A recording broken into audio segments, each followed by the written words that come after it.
Oi, oi, gente, tudo bem com vocês? No vídeo de hoje eu vim falar pra vocês sobre como sair da pobreza extrema. E sim, eu já fui muito pobre, né? Eu chamo de pobreza extrema aquela pobreza em que você não consegue comprar aquilo que você gostaria de ter, aquela pobreza em que você acorda de manhã e você não tem nada para você comer, aquela situação em que você não tem o brinquedo que você quer, em que sua casa é uma casa bem precária, sabe? Aquela casa de pau a pique, coberta com palha, aquela casa sem piso, muitas vezes sem porta, aquela situação totalmente precária, totalmente de faltas, e que a culpa não é dos seus pais, mas a situação em que eles vivem. E o cenário em que você está ali inserido é esse cenário de escassez, de não ter realmente nada. Então eu já fui essa pessoa e já estive nesse lugar e falo para vocês que não é fácil. Mas também que não é impossível de sair desse cenário. É claro que para isso precisa de muito esforço, de muito planejamento, de uma organização mental, para que você consiga sair dessa situação de escassez. E comigo foi dessa forma. Eu nasci em um lar humilde, em que minha mãe era desempregada, meu pai também a maior parte do tempo vivia desempregado, ele era pedreiro, e minha mãe era do lar, né, trabalhava em casa mesmo. Eu e minha irmã nascemos nesse cenário de escassez, em que muitas vezes a gente acordava e não tinha nada pra gente se alimentar. E isso foi muito real. Às vezes eu queria ajudar minha mãe e eu pegava e saía e ia na casa de uma amiga que eu tinha, e às vezes eu pedia para a mãe dela fazer a troca comigo, né? Minha mãe muitas vezes plantava macaxeira e ali de manhã ela tirava aquela macaxeira, ela fazia massa, fazia o bolinho, eu saía na rua vendendo e fazia trocas. Às vezes eu ia na casa dessa minha amiga e a mãe dela trocava comigo o bolinho ou a macaxeira por arroz, por feijão, e assim eu ia ajudando a minha mãe passar por aquele processo.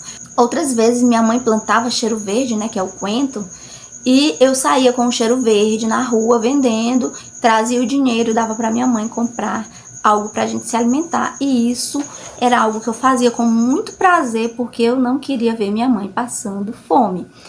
Gente, chegou um ponto que meu pai foi embora e nos abandonou e a gente ficou só com a minha mãe, que eu tinha que trazer da escola a merenda escolar. Então eu estudava em escola pública, eu levava uma marmita, um depósito, né, como a gente chama aqui no Nordeste. Lá as cozinheiras já me conheciam, elas enchiam, eu fechava, colocava dentro da sacolinha, levava para a sala de aula e trazia para casa para minha mãe se alimentar.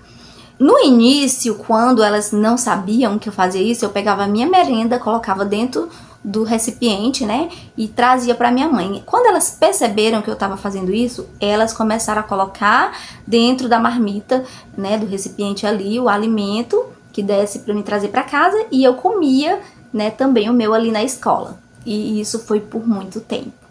Então eu sempre fui uma criança muito esforçada, que gostei muito de me virar para mim não ficar naquela situação. Em outros tempos eu saía na rua e começava a coletar, né, da rua de lixo, sabe? Aqueles saquinhos em que as pessoas colocavam açúcar. Na minha infância, naquela época, o açúcar ele era pesado no quilo dentro dos saquinhos. Tanto o açúcar como o feijão e a farinha era dessa forma. Hoje em dia ele já vem sacado, né? Mas naquela época não. Então aqueles saquinhos eles eram importantes para os comerciantes. E aí eu ia, coletava todo aquele saquinho, chegava em casa, lavava, colocava tudo no sol, colocava para secar no sol e depois saía, né, até um comerciante que morava próximo à minha casa, e ele comprava aqueles saquinhos, eu trazia o dinheiro e eu dava para minha mãe, ou eu comprava alguma coisa para eu comer, um biscoito, e assim a gente ia vivendo. Era uma situação muito difícil. Por outro lado, meu avô era uma pessoa bem próspera na cidade, era um homem rico, tinha comércio, tinha granjas, tinha gado, tinha firmas, empresa, mas ele não nos ajudava. Um certo tempo, minha mãe passou a trabalhar na granja do meu avô, ganhando bem pouquinho. Ela ganhava por produção e era muito pouco. E eu lembro que pra gente se alimentar, a gente trazia... Dentro do frango tem tipo uma bolinha assim que chama de passarinho, não sei o que que é. Parece um fígado, mas não é o fígado, é uma parte que não usam como alimento, geralmente jogam fora. E a gente catava tudo aquilo ali, colocava no saquinho, trazia pra casa, minha mãe temperava, fritava, passava na farinha e dava pra gente se alimentar. Então, gente, um cenário totalmente de escassez. Mas eu projetei na minha mente que eu iria estudar. Pois eu achava que estudando eu iria sair daquela situação de escassez, de dificuldade. E assim eu fiz. Comecei a estudar bastante. Eu era uma criança que tinha dificuldades na escola, uma criança que passava por problemas psicológicos, tinha depressão profunda, né, devido a muitos problemas familiares. Hoje eu me vejo sendo uma adulta que tem TDAH. Mas é claro que eu tô nas investigações ainda, mas eu tenho todos os traços de pessoa que tem esse TDAH. E além disso, eu tinha depressão profunda. Então, vocês imaginam a vida dessa criança. Era uma vida muito difícil. Mas por mais que fosse uma vida difícil, eu procurava ajudar muito a minha mãe. E comecei a estudar com todas as dificuldades. Fui ainda reprovada no segundo ano do primário, que na época era o primário, mas continuei estudando e fui cada dia mais passando por cima das minhas dificuldades até chegar ao ensino médio. Ao chegar no ensino médio, eu comecei a me preparar para o vestibular e estudar para o vestibular. O meu primeiro vestibular eu não passei. Já no segundo vestibular eu passei e fui estudar em uma outra cidade, que era a cidade próxima à cidade onde eu morava. Fui morar em uma outra cidade onde tinha a Universidade Estadual do Piauí. Era uma cidade próxima da cidade onde eu morava. E eu comecei a estudar bastante. Eu tinha um objetivo e o meu objetivo era trabalhar para ter uma vida diferente daquele cenário que eu passei, né, daquele cenário difícil. Já nesse tempo a minha mãe já estava bem, meu pai tinha falecido e minha mãe tinha conseguido uma pensão, então ela já vivia, graças a Deus, melhor do que aquele cenário em que ela vivia antes. Vivia com pouco, mas conseguia, né, já ter uma qualidade de vida bem melhor.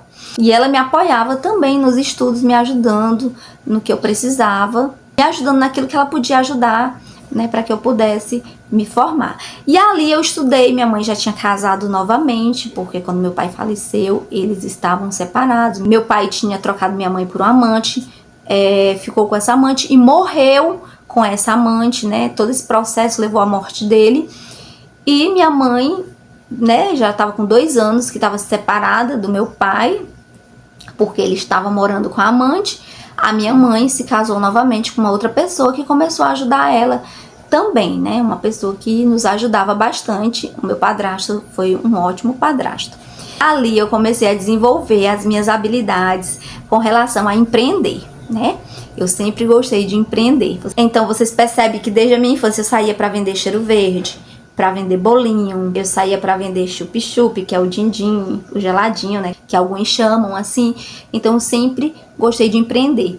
E quando eu estava já na adolescência, que estava na universidade, passei em um outro curso para federal, fazia enfermagem e vendia Blossom, vendia Hermes, Brasil Postal. Vendia esses produtos e adquiria algum dinheiro para comprar apostilas, para comprar caderno, né, para comprar material para a universidade, porque eu fazia 2, né, eu estava em 2 universidades, na federal e na estadual. E a partir dali eu comecei a desenvolver essas habilidades, né, com vendas. Depois disso eu comecei a fazer meus currículos e fui chamada para trabalhar numa escola. E eu lembro que na época eu ganhava R$100 por mês, mas mesmo assim eu quis aquele emprego, pois para mim ali era uma oportunidade que eu tinha, né, de ter experiência, porque geralmente as empresas querem chamar quem tem experiência e eu não tinha experiência, então eu estava na empresa mais pela experiência. E ao passar do tempo eu comecei a estudar para concursos públicos, comprando apostilas, e passei em alguns concursos públicos e pude escolher o emprego que eu queria trabalhar, ganhando bem, né? Já estava em um nível muito bom, né? E pude escolher esse emprego que eu trabalho hoje, mas eu continuo também empreendendo. É tanto que agora eu vou inaugurar a minha loja física. Já trabalho com a loja online há algum tempo. Também sou escritora, vendo os meus livros. E estou aqui desenvolvendo as minhas habilidades também na internet. Faço curso aqui na internet também. E é isso aí, gente. Então, pra gente sair de um cenário de escassez, de pobreza, muitas vezes até de miséria, é preciso a gente projetar e a gente fazer a nossa parte, os nossos esforços, pois a gente consegue sim sair de uma situação de escassez e ter um cenário muito bom e viver uma vida muito melhor do que aquela que você vivia, né? Porque uma vida de escassez é uma vida que ninguém merece. Uma vida de faltas é uma vida que ninguém merece. Uma vida de traumas, de depressão, de dificuldade é uma vida que nenhuma criança merece. Infelizmente, a minha infância foi uma infância muito dura, muito difícil, mas hoje eu estou aqui para ajudar você que precisa passar por esse vale, que muitas vezes está reclamando aí, mas nem passou por tanta coisa como eu passei. Não que eu tenha passado, né, mais que você. Pode ser que você entrou nesse vídeo e você tenha passado por um cenário bem pior. Mas a grande maioria eu acredito que não passou por esse cenário de dificuldade que eu passei. Então, gente, esse foi o vídeo. Eu espero que vocês tenham gostado. Coloque aqui nos comentários qual é a sua dificuldade, o que você espera, quais são os seus projetos. Primeiramente, acredite em Deus, acredite que Ele pode mudar essa tua realidade, que Ele pode mudar esse teu cenário e que Ele pode, através da tua força, fazer com que você venha conquistar coisas inacreditáveis e ter uma vida muito abençoada nessa terra. Um abraço a todos e até o nosso próximo encontro.